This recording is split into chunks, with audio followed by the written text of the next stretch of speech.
Friends, ఎంతో రుచికరమైన carrot fry ఎలా చేసుకోవాలో చూసేద్దాం. ముందుగా క్యారెట్ అయితే సన్న ముక్కలుగా కోసుకోవాలి. దాంట్లోకి అయితే కొన్ని పచ్చిమిర్చి, కొన్ని ఆనియన్స్, కొంచెం కరివేపాకు, కొంచెం కొత్తిమీర, ఆవాలు, జీలకర్ర, ఎండుమిర్చి ఒక కడాయి పెట్టేసుకొని ఆయిల్ బాగా హీట్ అయినాక ఆవాలు, జీలకర్ర, ఎండుమిర్చి అయితే వేసుకోవాలి ఫ్రెండ్స్.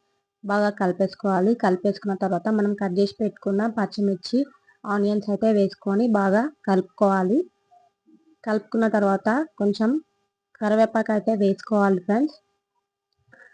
కొంచెం కరివేపాకు వేసుకొని మళ్ళీ కలుపుకోవాలి. అవి ఆనియన్స్, పచ్చిమిర్చి కొంచెం బ్రౌన్ కలర్ వచ్చేంత వరకు వేయించేసుకొని కొంచెం అల్లం ఎల్లిగడ్డ పేస్ట్ అయితే వేసుకోవాలి ఫ్రెండ్స్. అల్లం ఎల్లిగడ్డ పేస్ట్ వేసుకోవాలి. వేసుకున్న తర్వాత మళ్ళీ కలుపుకొని కొంచెం పసుపు అయితే వేసుకోవాలి. వేసుకున్న తర్వాత మనం ముందుగా కట్ చేసి పెట్టుకున్న క్యారెట్ ముక్కలు అయితే వేసేసుకోవాలి. వేసేసుకొని బాగా కలిపేసుకోవాలి ఫ్రెండ్స్. బాగా కలుపుకొని మూత పెట్టుకోవాలి. మధ్యలో ఓపెన్ చేసి కలుపుకుంటూ ఉండాలి. బాగా మగ్గనివ్వాలి. మగ్గిన తర్వాత కొంచెం ఉప్పు అయితే వేసుకోవాలి. కొంచెం కారము, కొంచెం ధనియాల పౌడర్ అయితే వేసుకోవాలి. వేసేసుకున్న తర్వాత లాస్ట్కి కొంచెం కొత్తిమీర అయితే వేసేసుకోవాలి ఫ్రెండ్స్. ఎంతో రుచికరమైన క్యారెట్ ఫ్రై అయితే రెడీ.